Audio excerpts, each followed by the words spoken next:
Well, I mean, one thing I really had to change originally, right? And I've been doing it for a while now, is when I had a home service business or a marketing business or my other businesses, I have quite a few now. I always went after the direct sale, right? It was like, hey, I know you know what this is.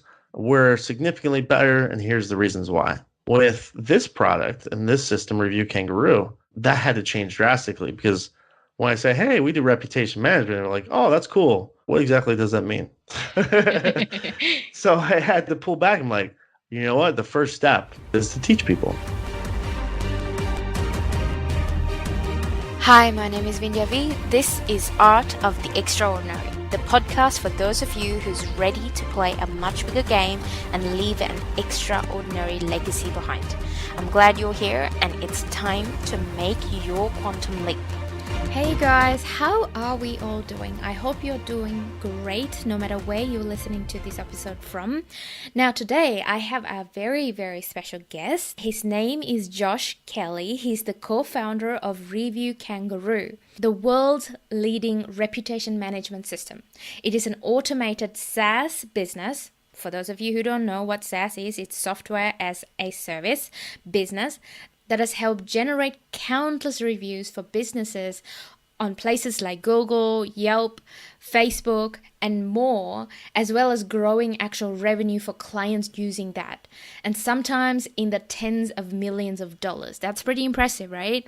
So before he devoted his work full-time to RevuKangaroo, Josh had an extensive background in marketing, working at companies like Bonville International, Parker and Sons, Dial America, and eventually starting his own marketing firms, Diversified Marketing Group, which is also known as DMG Inc., and Clover Marketing. He helped his own family business, a local heating, cooling, and plumbing company in Phoenix, to grow from $7 million in revenue to over $100 million in just 14 years. And he has been featured on stages with the Zig Ziglar Foundation, Dave Yoho, and EGIA, as well as major platforms like CBS, Fox, and NBC. Josh currently lives in Phoenix but works across the world. So in this episode, he's going to share a lot of things from how he got started with RevuKangaroo and what kind of a part it plays in businesses' lives, because it's a very special service. Let's just jump into the episode and I will catch you afterwards.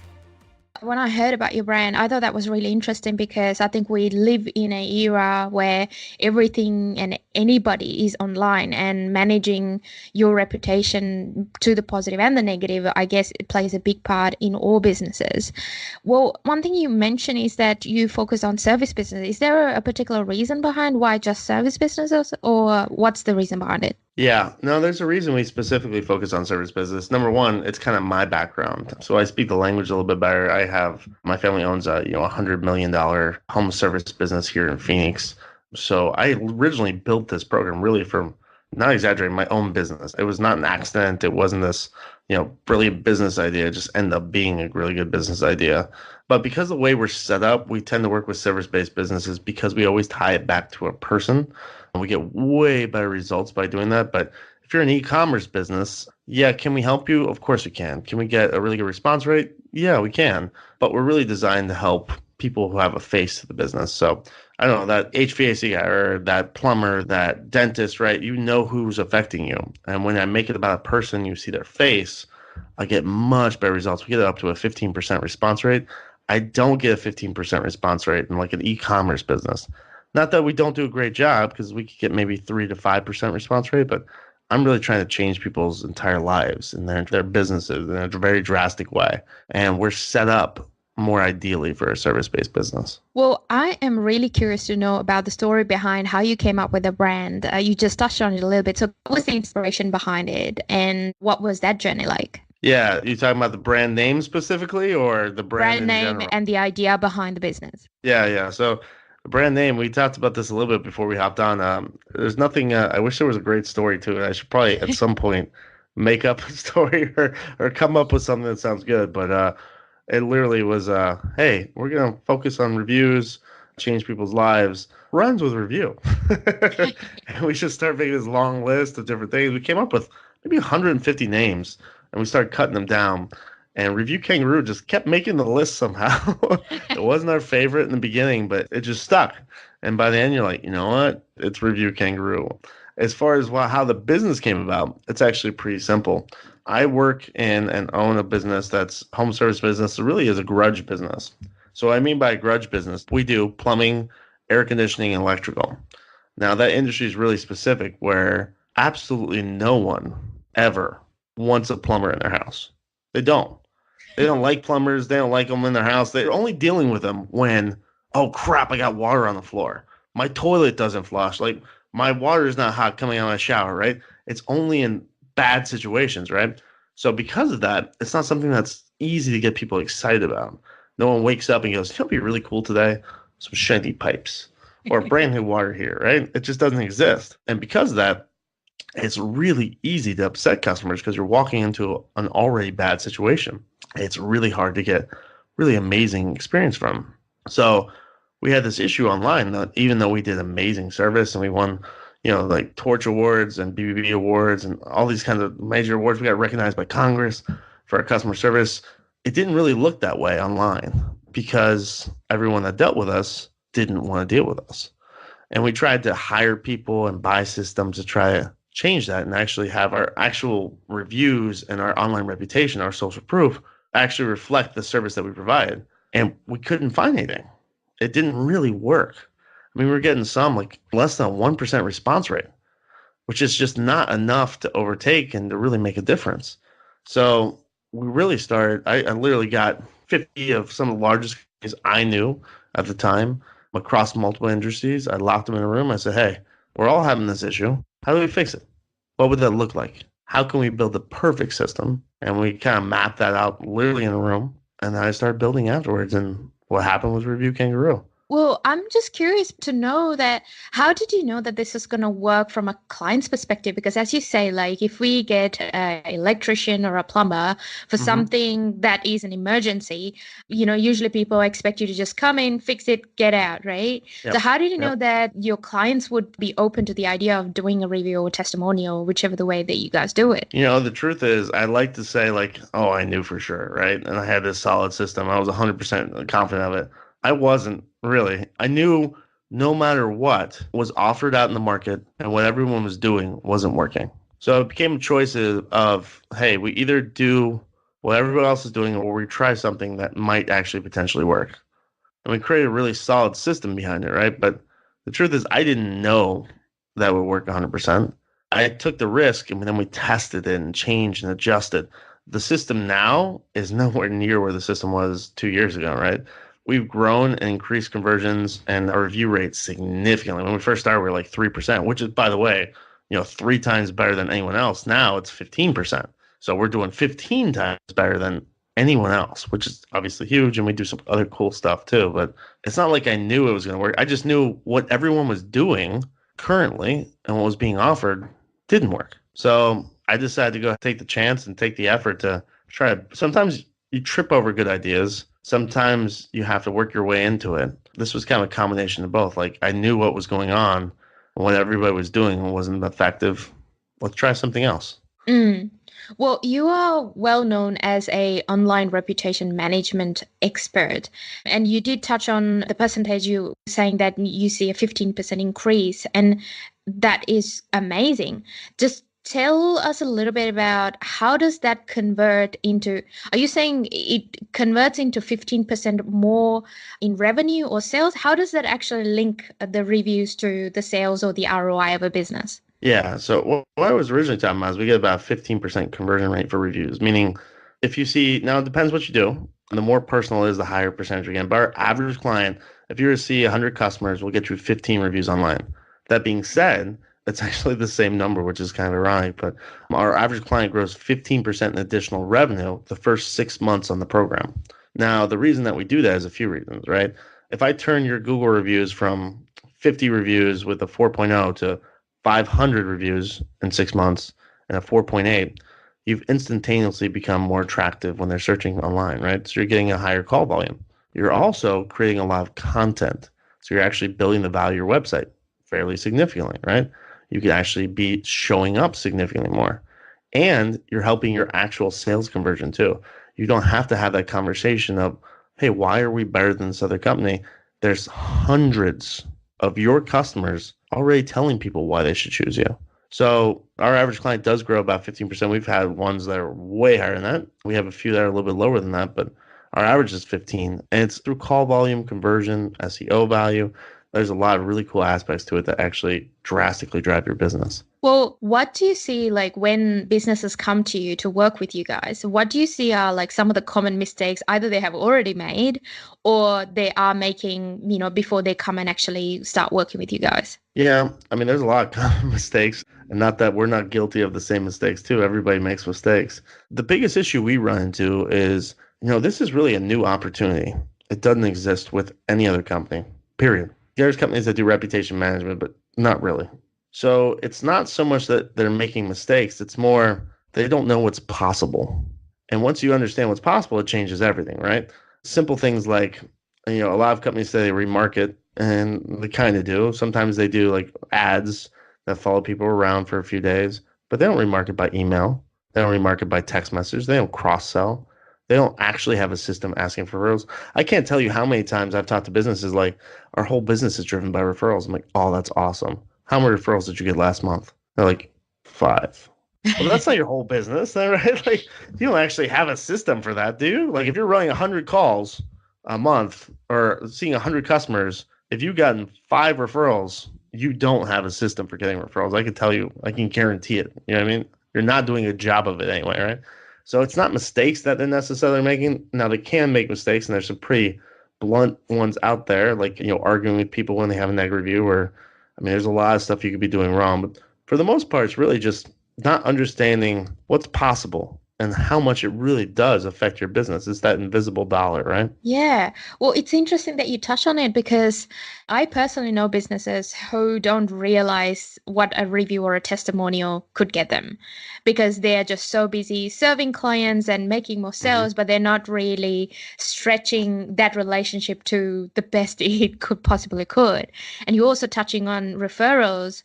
So you're saying like if a business is talking to like 100 customers and if they're getting about 5 referrals, that's probably referrals without even being proactive. So you're saying that if you're actually proactive and you've got a system behind it, you would go a long way. 5 times more.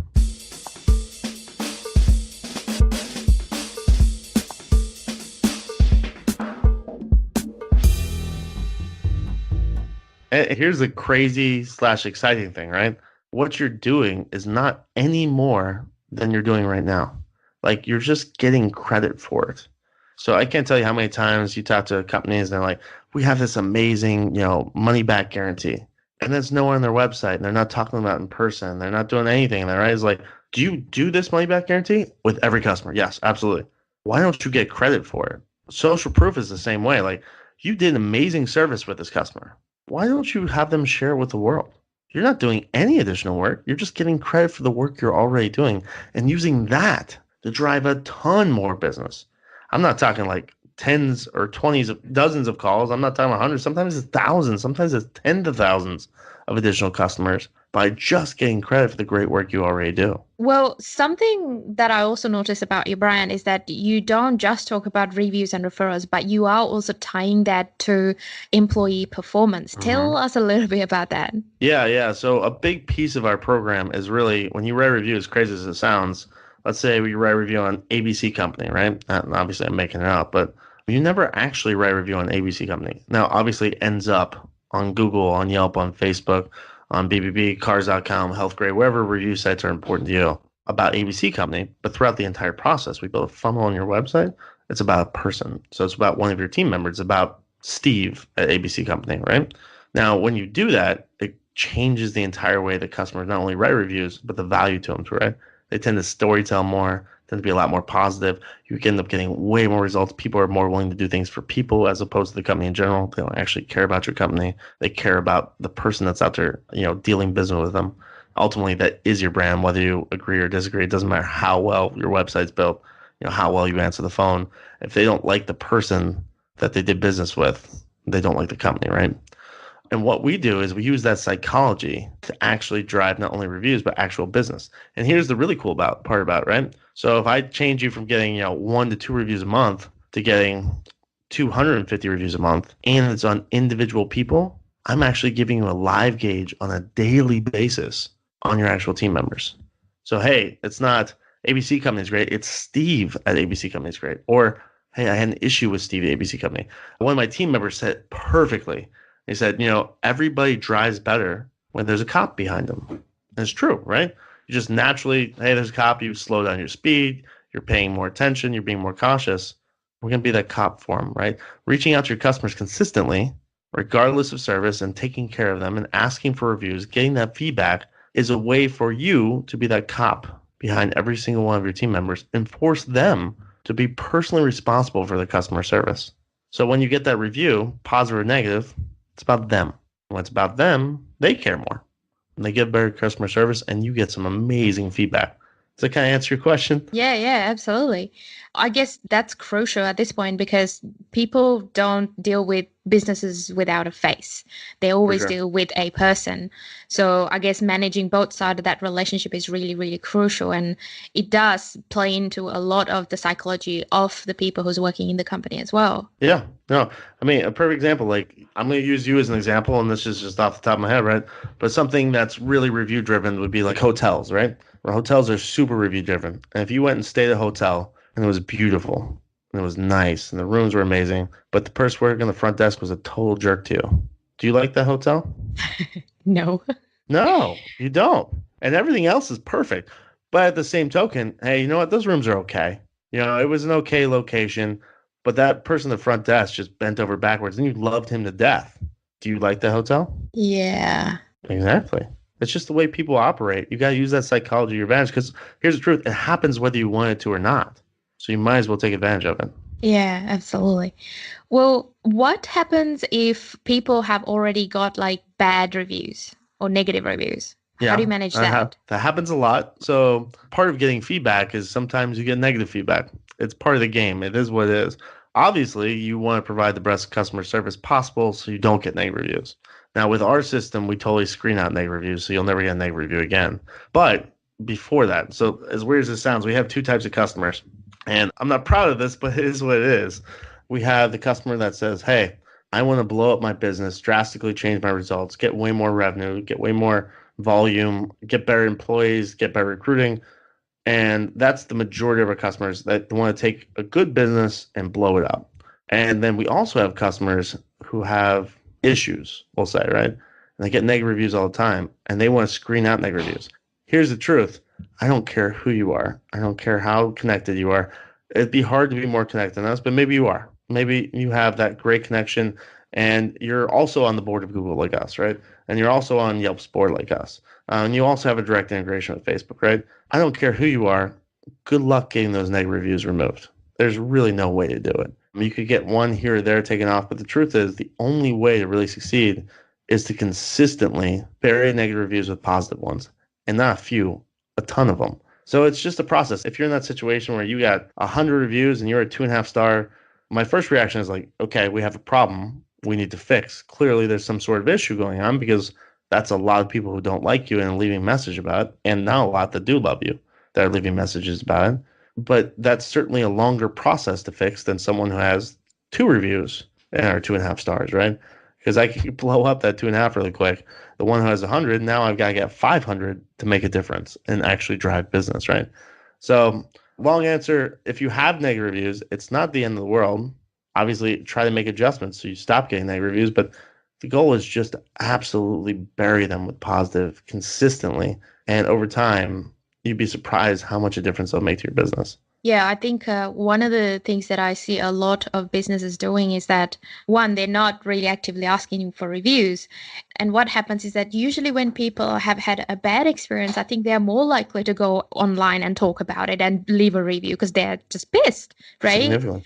So for you to just counteract that, you're saying that we got to be actively doing that. It's also an indication, right? It's an indication of your product and the service that you have provided. So that's feedback. That's feedback for you to go and fix, not try to bury it down. Absolutely, yeah. I mean, if you're having a consistent problem with reviews, that means you have a consistent problem. What that is, you need to be able to identify and be able to fix, because it's It doesn't matter how good you are. And yes, if you use a system like ours, yes, it's going to make a gigantic difference, but it's a basic flaw. If customers are unhappy with you, that's not good. It's not sustainable. Eventually that catches up to you, even if you're blowing up your business with us, right? It's still a problem that eventually rears its head and there's no way around it. So I think that feedback is incredibly important, incredibly valuable. Obviously, Google, Yelp, all those think it's incredibly important and valuable. Fix the problem and then bury it with good ones once it's fixed. Tell us about the RevuKangaroo process. Like, what does that program involve? Like, what are the features in it? And because I can like feel all the people who are business owners in the audience just listening very carefully right now. So I want you to tell me more.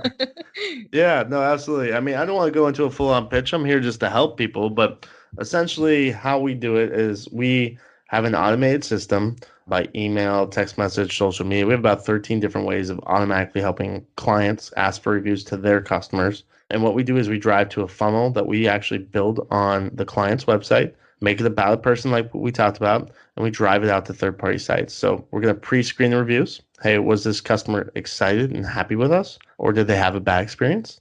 If they have a great experience, we're going to automatically drive them out to third-party sites, specifically Google, Yelp, Facebook. We have about, I want to say 90 different review partners that we're actually directly integrated with. If they had a negative experience, what I do instead is I collect that customer's information, figure out exactly what happened, and send it directly to the management team saying, hey, this customer had an issue with this team member. Here's exactly what happened. Oh, by the way, this has happened to this team member 3 times the last week. Maybe this is really a problem. Maybe it's not just a team member, but it's the whole team, right? So we give actionable feedback on it too, so you could actually improve your processes, your training, maybe potentially let that person go if it's bad enough, right? And then use that social proof to actually drive business. We're not just going to ask for reviews, but we're going to actively cross-sell for you. We're going to actively ask for referrals, all the things that every company said they would love to do, but just ends up never happening. We do for them and make sure it's turnkey and there's not any issues, and it happens every single time, which will drastically help your business. Nice. So is there like particular types of industries that you work with, or do you work with all industries? No, we don't work with all industries. We work with really service-based industries. So we kind of talked about before. I wouldn't necessarily work with an e-commerce business. We've had some e-commerce business that have tried to, and effectively sometimes talked us into doing business with them. Because even though it's not as effective, it's way more effective than anything else out there. But that's not really what we're designed for. We're designed for service-based businesses, someone where there's a face-to-face interaction in some way. It's like a hotel is a good example, right? If you were a hotel or a motel and people checked in online and you never met anyone at that hotel, that's just not really what we're set up for. But if you're willing to, have to be about that person at the front desk or the maid or the concierge service or have that kind of connection with customers, that's where we thrive. So that could be a lot of different industries, but certainly not every industry. Just not because it doesn't work, but I want to change people's lives. I don't get excited. I don't wake up in the morning, jump up and like, let's get a 5% response rate and slowly grow their business. It's all about how do we drastically make massive movement in businesses today? And how do we not wait for it? And how do we grow them without them having to work in a significant way? Originally, I noticed that you come from a sales and marketing and advertising background. Yes. How did that convert into one, yes, creating this brand, but also like what did you bring in and what were kind of some of the things that you had to stop doing when you were doing before? A lot.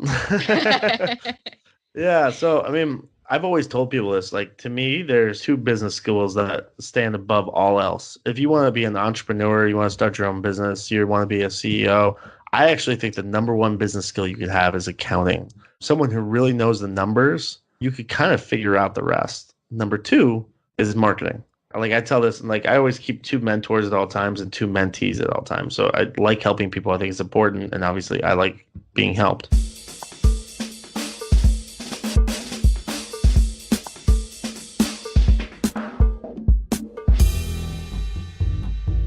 But my general rule is like, when I'm talking to mentees anyway, is like, forget fulfillment, forget amazing customer experience, forget this really cool idea. None of that matters unless you have sales. Sales always come first, and then retention, amazing delivery, over delivering, changing people's lives are secondary, right? So a lot applied because I got really good at getting people into the funnel, into the system. And then I understood from my perspective, because originally I built this business to help my own business on what was important to business owners and what actually moved the needle. It wasn't just exciting, but actually drove revenue. Because ultimately, if I got you a ton more reviews and you were super excited about it, but a year from now you were at the exact same revenue, is that really exciting to you? Did that really make a difference? I mean, I would argue not enough at least. So a lot of what I did transferred. Some of it absolutely not, because I came from a much larger like branding based marketing. I did mass media. I did some crazy stuff that I still do, obviously, with my other businesses. But this was definitely a learning process when we first launched on how to sell a software business. Way less is transferable than you think it is, but the concepts are the same, right? So it was kind of all over the place. Some things really transferred well, some things didn't transfer at all, and I had to scramble and figure them out. What is like, say, off the top of your head, just like one thing that you actually had to consciously change or in how you approach running the business? Yeah, so I mean, one thing I really had to change originally, right, and I've been doing it for a while now, is when I had a home service business or a marketing business or my other businesses, I have quite a few now. I always went after the direct sale, right? It was like, hey, I know you know what this is. We're significantly better, and here's the reasons why. With this product and this system, RevuKangaroo, that had to change drastically because when I say, hey, we do reputation management, they're like, oh, that's cool. What exactly does that mean? So I had to pull back. I'm like, you know what? The first step is to teach people. Let them learn not only what reputation management is, but why it's important, how it can affect their business. So this business is way more based off case studies and experience than anything else. Like if you're a dentist, I'm not going to sell you. What I'm going to do is I'm going to send you 50 case studies with dentists that blew up their business and why. And it just changed the whole concept. Like the social proof is the same. I used to purposely win awards and do things because it made me get authority, right? People trusted me because of that. This one, it was all about show and tell much more than the other ones because ultimately it's like, oh yeah, reviews, that's awesome. I would like to have more reviews, but I mean, who cares? It's like, no, you should care. You should really care. And here's examples of what happens when you do care. So that I would say was the biggest learning experience for me. It went from a process where, at least for the most part, everybody knew what I was talking about. It was a conversation of why us as opposed to why it all. And it's beautiful because it's a huge opportunity. It's a new opportunity. It's a blue ocean, right? Where everybody doesn't know what we're talking about and no competitors are doing it. So you could make a gigantic difference in your business. But I have to start by explaining, like, what exactly do we do? Why is it important? How can it affect your business? Where, if it's a plumbing business, everybody knows what plumbing is, right? No one knows what reputation management is until you've actually seen it, experienced it, tried it. I guess you are touching a little bit on, like what we call the awareness scale. So how aware are the clients of your products or service? So they could be problem aware, but not really solution aware, or they might not be product aware. So I guess Agreed. you're saying that depending on where in the scale they are, you have to cater how you approach them and how you market to them. Agreed. Yeah, that's 100% what it is. There's some people who understand it's a problem and they don't understand that there's solutions out there. That's certainly probably the majority. And there's also people who really don't even understand that reviews are important. And it's like, have you ever bought anything online ever? Like, yeah, you do. You use reviews. Everyone does. You can't help it because it's forced in front of your face. If you don't think reviews affect your business, look around. You use it. I guarantee it. Everyone does, right? And I've had whole conversations with people who are like, oh, that's really cool. I love the product. I love the whole concept. But you know what? I don't know if reviews really drive my business that much. It's like, no, they don't right now because you don't have enough reviews. Because you don't look good online, right? But they could. It would be like, you take it back, 10 years is like, I don't need to build a website. It's like, no, you need a website. It's a way that people trust you, right? It gets you in the door. It gets you in conversations that you would never be in before. And without that, can you still get in conversations? Of course you can. Is it harder? Of course it is. Is it more expensive? Of course it is. Is it easier to close that job? It's way easier when you have other people backing you up and telling you that you're an amazing product than when you're trying to sell it yourself. Yeah, absolutely. It is so funny because, yeah, there's a lot of businesses still don't understand, I guess, the big impact it could have when actually Mm-hmm. other people talk about your products and services and not you bragging about it. Absolutely. Absolutely. Yeah. If you want to sell something, and I don't care what you're selling, if you want to sell anything, it's always more valuable if someone else is saying how great you are than you, because of course you're going to say you're great. You need that impartial voice and the case study, the actual numbers behind to show how much you could grow your business, right? It doesn't matter what business you are. If you go from 10 reviews to 500 reviews, like I've literally had this happen. Some customers, when they first sign, they go, what happens? So we're not getting any more negative reviews. What happens when we get like 1,000 reviews and they're all 5 stars? It's like, yeah, that'll happen. And here's what will happen. Someone will call you and they'll say, hey, why do you have so many positive reviews? And your answer is, it's because we do a really amazing service. How can I help you? like you just started a conversation that you wouldn't have had before. That's beautiful. That's the whole point of it, right? So it's sometimes you can blow people's minds on the most basic, simple stuff. It's a good problem to have, I'd say. Yeah. Oh, yeah. Yeah. Yeah. I would love for you to call and complain to me how everyone loves us. That's a good problem to have. One thing that you touched on several times is having case studies. Now, I'm just curious to know when you first got started with this brand, when obviously you didn't have a reputation on it and you didn't have the numbers behind it to back it up to say, okay, this is what we do. How did you go about building those case studies? In the beginning, obviously, it was a lot harder. I mean, we didn't have the thousands of clients that love us and promote us and share the results with us, right? We only had a few, but we started with a lot of beta companies that I knew. So when results started coming in, and here's the truth too, I'll be very clear about this. We were not as good day one as we are now. We were still better than everybody else, but we weren't getting that average 15% growth in their business, right? We're getting 3 to 5, which is exciting, but it's not as exciting, right? So we just essentially used our own system. Hey, every time we talk to one of our clients, we ask for reviews. We asked for social proof. We pushed it. Once we found out a customer was really happy with us, or a client was really happy with us, we sell a camera crew. Say, hey, if you do us a favor, we really appreciate it.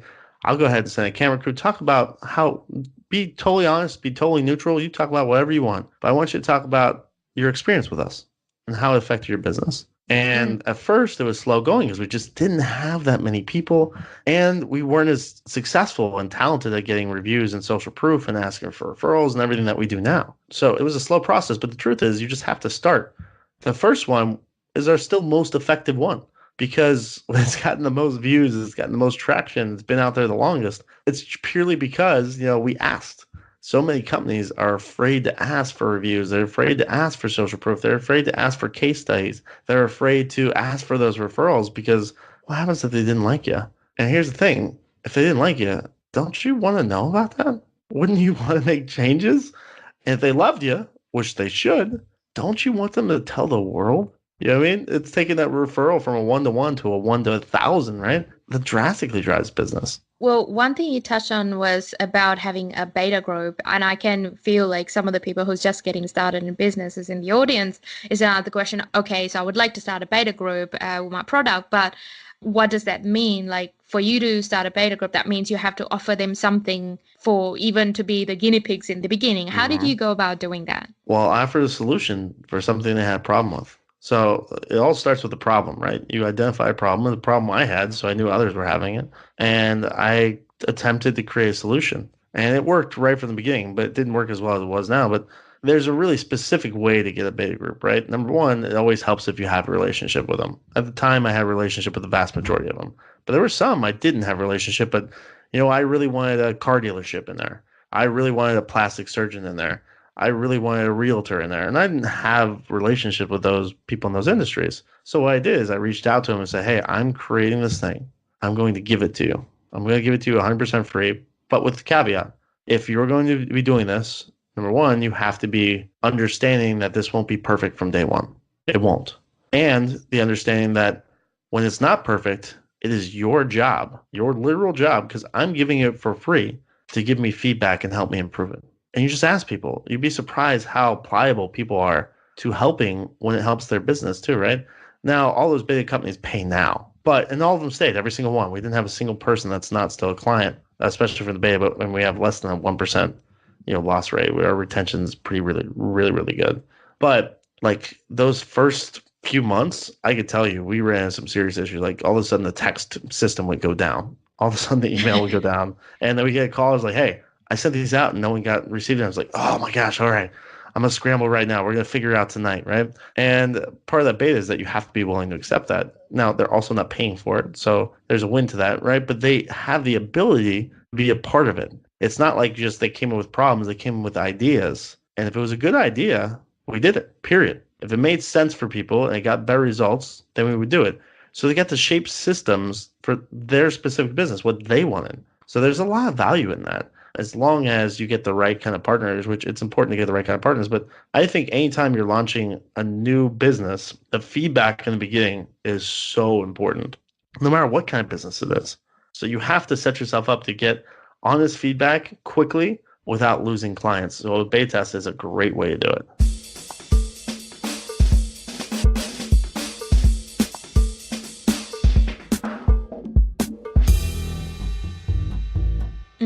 Well, what about businesses who provide services that actually need some involvement from whoever is in the beta group? So for an example, it requires some time investment from them, not just, like be able to just test the product on the business without them getting involved. How do you do that? When we first started, there was a time investment with us, right? So Right. now our whole system is fully automated, 100%. So generally, we're going to tie into their, CRM, customer relation management system, or field management system, depending on what industry you're in, and we do everything fully automated. You don't have to do a thing, right? But in the beginning, it wasn't that way. It was, hey, we have these really great templates for emails. Can everybody send these out once a day? Like, you know what I mean? Like, let's try and see. It's like, hey, by the way, can you put your own spin on these? And then we'll share results and see which one's more effective, right?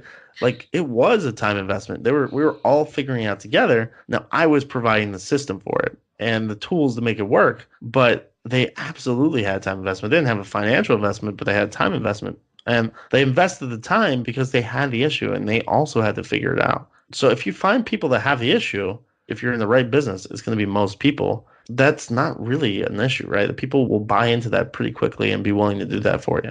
So when they don't have a financial investment, there is an argument about is that, well, when you haven't put down the money, that means there is no commitment. So they can Correct. easily not do it or do it half-heartedly, or how do you manage that? Yeah, so there was a time where we actually had people do, we tried the full-on software model where it's like, hey, get a 30-day free trial. And what we found is on the 30-day free trial, our system is fully automated, but it takes like a half hour to set up. You got to take pictures of your team members, put them in there, right? You have to approve the messages. And we would give this free for 30 days, and so many people we'd be pestering. We couldn't get them to put in pictures, right? So we decided, you know what? It's not that it's not a good marketing ploy. It's just we couldn't actually get people to use it. If they can't use it, it doesn't work. What are the odds of that, right? So we ran into that ourselves, right? Now we always charge, and that's not significant. It's very inexpensive, as low as $139 a month, but we always charge. So there is some sort of commitment. However, when you're doing a beta and you're first starting, right, it's really about screening those customers. If they have the pain point, they'll do it. You have to explain that's a beta. You can't just let them like hop in and hope it goes well, because it's not even just that. You're going to make mistakes. We still make mistakes way less frequently than before, but there's still occasionally issues. Like literally 2 weeks from now, we have a scheduled down day, and we will warn everyone. We've already started warning people. We will warn them by email. We warn them by text. We'll do it over social media. We'll do a push on our own system, right? Everybody's going to know about this. But I guarantee, that day I'm going to get like 200, 300 calls like, hey, the system's not working. What's going on? It's like, oh man, it's not for 12 hours, guys. We warned everybody, right? We're doing a huge update. But that happens. It's part of the game, right? So when you're first starting, you just really have to spell out what the expectations are. And you should do that the whole process too, though, right? Expectations are the key to success. If you set expectations too high, it's hard to fulfill. If you set it too low, it's hard to get people excited. So you have to spell out what you need from them and what's expected of them and what they should expect of you. Cool, nice. That is definitely a golden nugget for all of our people listening in. Josh, I want to switch gears to talking a little bit about your family business, because from what I know, you took it from like close to 7 million to making $80+ million. Yeah, Tell us 100. a little bit about that. Yeah, so it was a home service business. It's plumbing, HVAC, just here in Phoenix, just residential service. We literally went from about 7 million, 6.5, to last year we did just over 100 million. Wow. Went from 35 team members to over 500. And there's a lot of secrets that took about 13 years, by the way. I mean, that sounds slow for some people. You know, if you're in the software business, that's really slow. In the service business, that's really fast, like really, really ridiculously fast. And it's just a lot of moving parts, and we didn't have, capital. It was all, using our own money, so we couldn't like blow it up, and we did no acquisitions. That was all organic growth. So there's a lot to that. But yeah, we grew our business pretty significantly. A big portion of it is the social proof, but the truth is we did a lot of things really well. It was not one single thing that I was like, hey, if you do this, your business will blow up. That's just not how people are. That's not how businesses work, right? We did some of the really basic things really efficiently. I always tell people this, right? So a football analogy, right? American football. It's never the special teams that wins the Super Bowl. It's not the flashy plays. It's not the Hail Mary. It's not the reverses. It's the blocking and tackling. The team that blocks and tackles the best consistently win more games because it's the basic, simple stuff that happens every play, every time, multiple times that actually drive and make a difference in your business, in football, in life, right? So it's the small, achievable goals that makes you win. So with my home service business, we really just got good in the blocking and tackling. Simple things like, making the most out of every single customer. And what I mean is make the most, I mean presenting options, cross-selling, answering the phones effectively, making sure we're reaching out to your customers, building a long-term nurture so we stayed in front of customers, keeping customers excited, getting reviews, getting referrals, selling maintenance agreements so we could build a fence around customers. All the really basic stuff. It's not like we had this brilliant, amazing marketing plan. We had a good marketing plan. Don't get me wrong. It drove a lot of business, but the marketing plan was secondary because once I got a lot of value from each customer and every customer loved me, marketing got way easier. Way, way easier because it wasn't us talking about it anymore. Everything else was supported by our actual customer base. That is an amazing story. And I love your analogy about blocking and tackling because I think we just get caught up in very complicated things when there are really, really simple things that we're not really even focusing on. Oh, absolutely. I really do have a mantra, and you could ask any of my team members in any of the businesses, I will not launch something unless it's simple. If I can't explain it to you in a minute, then I don't want to do it. Because if I can't explain it, I can't have my team members buy into it. If I can't get the team members buy into it, then it doesn't work. Ideas are cheap. It's execution that makes a difference. So simplicity is the basics to a successful business. If you were to look at every successful business across the world, I don't think there's a single one that doesn't have a simple executable idea behind it. And that could be multiple small executable ideas. That could be one gigantic executable idea. But it's, Apple, it's not the amazing, crazy software that makes the difference. It's the executable idea behind it, which is let's make phones really simple and intuitive, which makes them simple to use. And that's why Apple's successful. Yeah, absolutely. And I just want to reiterate a point that you touched on before, which is around the marketing side of things, because I think what I've heard and what I believe is as well, you need to spend a lot more time marketing and advertising if you've got a poor product or you haven't well thought about it or you haven't focused too much on your clients. You haven't really talked to them and listened to them more. But if you've got a product that speaks for itself and the results, you would have to spend a lot less time marketing. Oh, for sure. Yeah. No, that's easier said than done sometimes, right? Like it depends on competition, depends on the market you're in. There's a lot of layers to that conversation. But yeah, if you could transform people's lives, it's easy for them to use. That's pretty easy to sell. It's pretty easy to talk about. If you're one of 1,000 companies doing it, it's no longer presenting a new opportunity. It's, why am I better than other people? And by doing that, you're involving other people in the conversation. It's much harder to market. That's just the basics of business. It's a blue ocean versus red ocean, right? Blue ocean means there's no one else there. You have wide open spaces. Red ocean, it's red because all the fish are eating each other. There's blood in the water. It's much harder to be successful in a red ocean compared to a blue ocean. Well, one thing that you touched before was about, the fact that you usually have like two mentors and also two mentees at a Mhm. given time. Tell us a little bit about the type of mentors that you have, and for anybody who is interested in finding mentors in the business world, like, are there like things to look out for, and like what are like some ways to go about doing it? Yeah, I mean, the first things first is don't be afraid to ask. Some people will tell you never to ask for a mentor. If you ask me, it's not going to bother me. It's not going to hurt my feelings. I don't think anyone should ever be afraid to ask for a sale. And I think having a mentor is like having a sale, right? You have to convince them to do business with you in a way. So that's step one is don't be afraid to ask. Sometimes you have to pay for people. Sometimes people will do it just because they like you. It all depends. In general, of my mentees, I generally have one paid mentee where they're literally paying me to have a conversation with them once a week. I do one for someone I just know I could really make a big difference, and not just in their business, but in their life. And like they're at a point where I could drastically improve them, right? It's not like this project where they're not going to listen to me. And, it's 2 years later, they've grown 5%. I talk to people, I'm willing to work with people only that I know I could, night and day within a few months of their business. As far as my mentors, right? I keep two mentors all the time. And it's kind of an unusual thought process, but I keep one long-term mentor. So long-term mentor means a year, ideally. Right now, I work with Russell Brunson. I've worked with Billie Jean. I've worked with all kinds of people as mentors, some fairly big names. And I keep a short-term mentor. And my short-term mentor is always a skill mentor. So long-term mentor is someone I have a lot of respect for. I really appreciate all my mentors. Obviously, I have a lot of respect for, but I really appreciate and I want to be like them.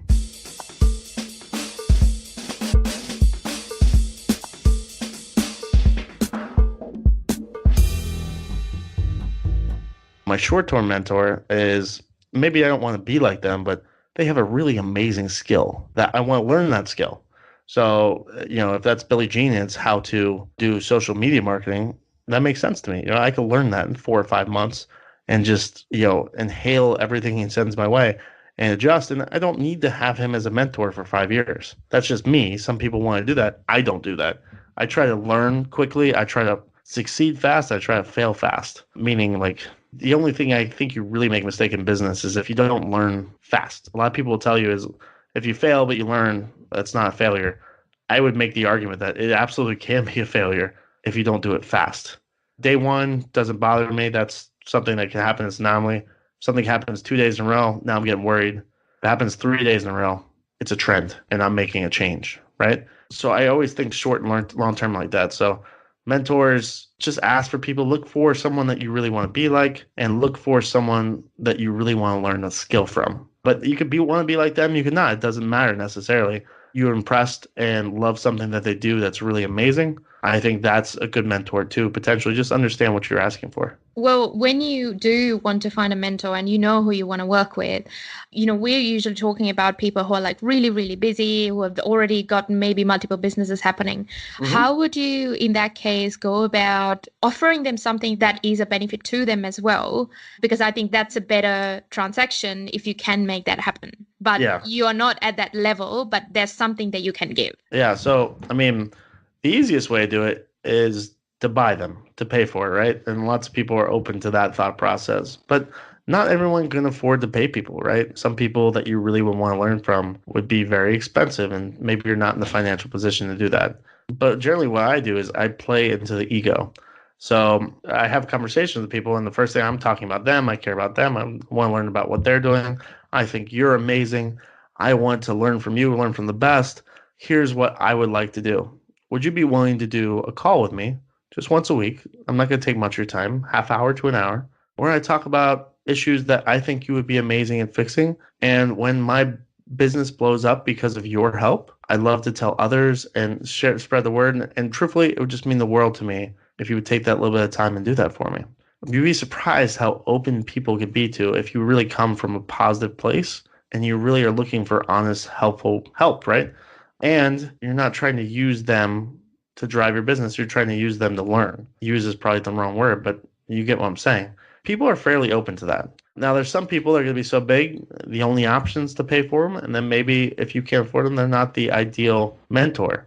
You don't have to have the greatest person in the world If you're talking about building funnels, right? Russell Brunson is the greatest person in the world for building funnels. I'm in his 2 Comma Club. We absolutely have him as a mentor, right? But there are other people that are 80% as good as Russell Brunson that you could get for free by stroking their ego, by talking to them, by having genuine conversations with them. And sometimes that's good enough. You could still learn a lot from that person. Being 80% as good as Russell Brunson is more than enough. It's way better than I am. It's way better than I'll ever be, right? Because I do lots of things. Some people really focus. So I think the biggest issue is they're just afraid to ask. Ask. That is such a golden advice. Thank you so much for sharing that. And the way that you ask, I can feel like people go, oh, I don't want to ask that. But that's the truth. Like you're really asking for help. And, when that person changes your life, there's no reason why you can't tell the world about it.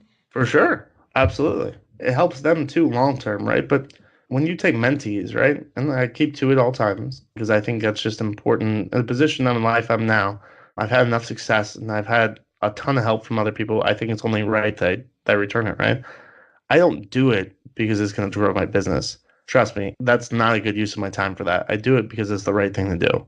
Really good people have that same mentality and they will take people to help mentor. They will. And if they're a person that would never take a mentor, guess what? That's probably not someone that you want. People that would never take a mentee is probably not someone you would want as a mentor because they just don't have the right mindset of helping and servicing other people anyway.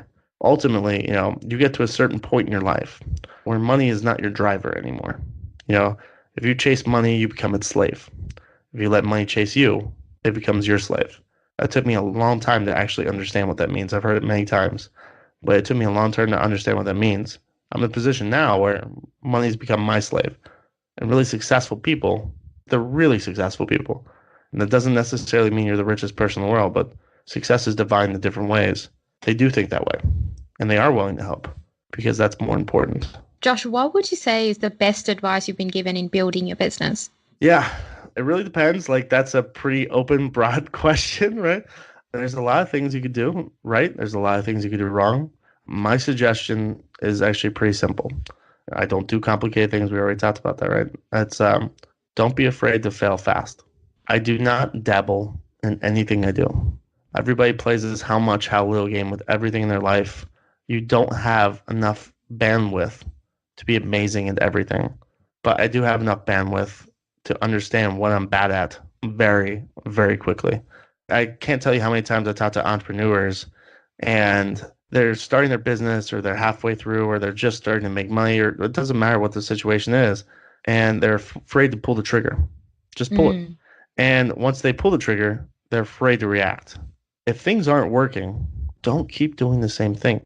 Make adjustments quick. Even if you don't know what direction to go, if you know what you're doing isn't working, change it. It can't be worse than what you're doing because it's already not working. Run, sprint, right? People do that all the time. It's like, yeah, no, I did this really big email campaign and I got no response.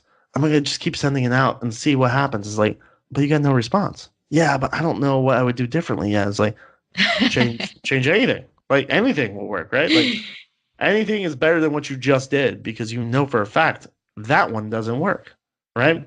That's funny, but it happens constantly with entrepreneurs. And here's the truth. I've done that too. I'm not proud to say it, but everybody falls in that trap every once in a while. It's about not falling into it often. Well, I think that's actually a symptom of the way that we have been brought up in the school system. Well, you're not allowed to fail. Yeah. You should get the best grades and you should be the best. And if not, there's something wrong with you, right? So why would you fail all of a sudden?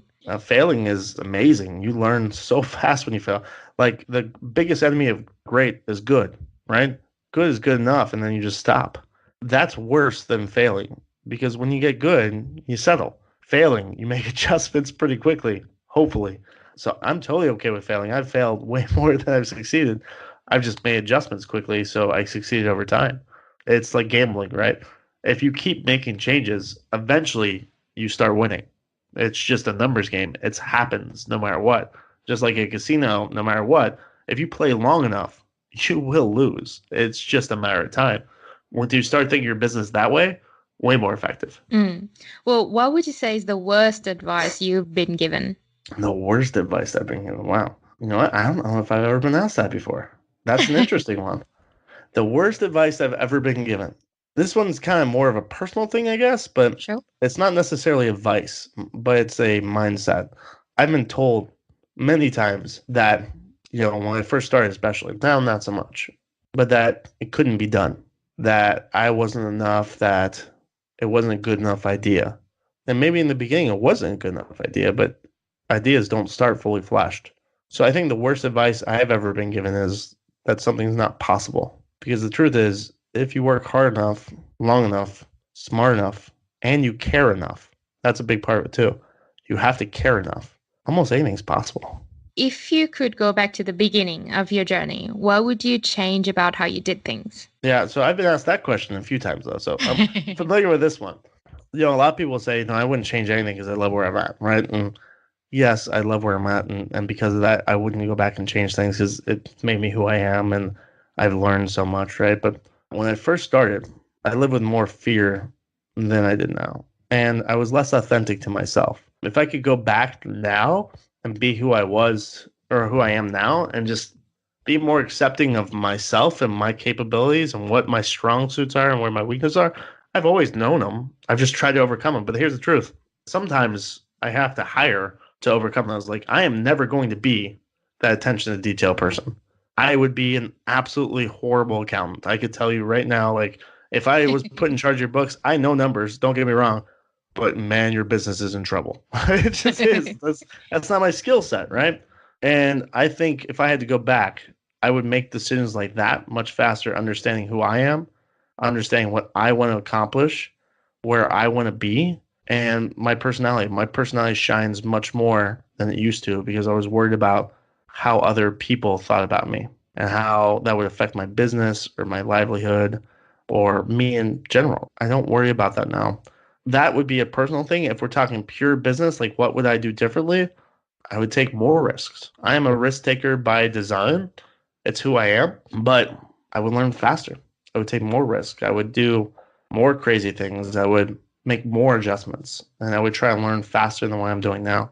Because when I started really learning and accepting to fail fast is when my personal and my business really started growing at exponential rates. Well, going back to the one that you touched on, which was related to personal growth and being accepting of yourself, do you have any advice for anybody who wants to do that? Because I think all entrepreneurs sooner or later realize the fastest they understand themselves more and understand the strengths and weaknesses, the fastest their business is going to grow or change direction and go wherever they need to. So do you have any advice for anyone who wants to do that faster? Yeah. So I'll give you an example, right? This is just my personal growth, right? Right after college, I worked for ESPN, and ESPN I had to wear a suit and tie every day, which it was a cool job. Had some cool benefits. We don't have to go into the details of that, but when I switched from ESPN to Parker and Sons, my home service business, I decided, you know what? I'm not wearing a suit and tie every day. I'm just gonna wear dress pants, a button up, and some dress shoes, right? And then when I started my marketing business, I said, you know what? I don't need to wear dress pants anymore. And then when I started at like each business, I've got more casual, right? Now I am who I am. Like, I wear a collared shirt every day, but I wear sneakers. I could speak up in front of 10,000 people. I've done it before. And I go up there and I'm not even a button up. I'm in a collared shirt, sneakers, and jeans because that's who I am. Now, if you're that suit and tie person, that's where you feel comfortable and you're doing it for you, that's beautiful. Good for you. That's awesome. That wasn't who I was. And over time, I learned, like with each new position, I felt more accomplished and I felt more comfortable being myself. And if I would have started where I am now, I know for a fact things would have gone much faster, without a doubt. Because when you're your authentic self, people gravitate to that. I mean, I don't know if it's necessarily advice or not, right? But just understand who you are and don't worry about what other people think because the people you're trying to please, some of them are never going to be able to please. And why do you care? And the people that are going to love you, they don't love you because of the things you do. They love you because of who you are. And just accept that too. Mm. That was weird and deep. Well, I love deep because I think that's where you have real insights. I don't think I've ever talked about that before. There you go. That's the first. Well, okay, last question that I ask all guests this question. Having been through this journey up until now, what is one thing you've learned about yourself? One thing I learned about myself. I've learned a lot about myself over the years, not just through business, but in life, right? What have I learned about myself above all this? There's a lot. So I'm trying to take it down to one thing. I would say I've learned there's things I'm very good at, and I've learned there's things I'm never going to be good at. And I have to hire for those things. I learned a long time ago that I'm a pretty good leader. I'm a good salesperson. I'm a good marketing person. I'm not that attention to detail person. It took me a long time to really understand that. Copywriting? Yeah, I could write copy. Spreadsheet building? Nope. It's just not going to happen effectively, right? What would take me? Can I build a really beautiful and effective spreadsheet? For sure. It's going to take me 10 hours though. Like, that's just not a good use of my time. So I learned to identify myself more effectively. And I think that's a fluid thing. I don't think I'm going to be the same person today as I am 5 years from now. People change and you have to be dynamic and you have to be okay with that. But you still have core values, right? You are who you are at the core and everything around it changes. So I just learned that, I'm not great at everything. I don't have to be great at everything. And I learned my why. My why is very important to me, like learning what actually drives me. For the longest time, I thought it was success and it was money and it was, that ego and that having other people respect and love me, right? It's not that anymore. I don't think it ever has. I just didn't know it. It's more about helping people. Like, so my why is pretty simple. It's I want to give people the ability to do things that they can never do without me. And I don't do anything in life that doesn't apply to that. Nice. I love it. Josh, it had been a great chat. Thank you so much for everything that you shared. Now, people who want to get in touch with you, get to know about RevuKangaroo, tell us how they can do that. So you can kind of tell a little bit about me. I'm an open book already, right? I talk about anything you ask, more or less. Really just everything. I think it's good in this situation. If someone needs help, I'll give you my personal contact information. So you could email me specifically. It's josh@revukangaroo.com, REVU kangaroo.com. Or you could call in the office at 602-456-8832. If you want to learn how to drastically improve your business using social proof and online reviews, we have that conversation. If you just need advice and you're moving into a software business or a home service business, don't hesitate to reach out. I can help you. I have amazing team members that can help you too. I think it's important to help people. So don't be afraid to ask, right? Awesome. Thank you so much, Josh. It was lovely having you on the show. I appreciate it. Thank you so much. Well, there you go, folks. That is our episode for today. I hope you got lots out of it, as always. Make sure that you go and check out the show notes because I have, as always, put down all the key points that we've talked about. So even if you didn't take notes, there you go. You can go and check it out. As always, if you did like this episode, just hit a like or share with anyone who you think this could be valuable. And until I meet you next time in the next episode, keep at it in your extraordinary journey.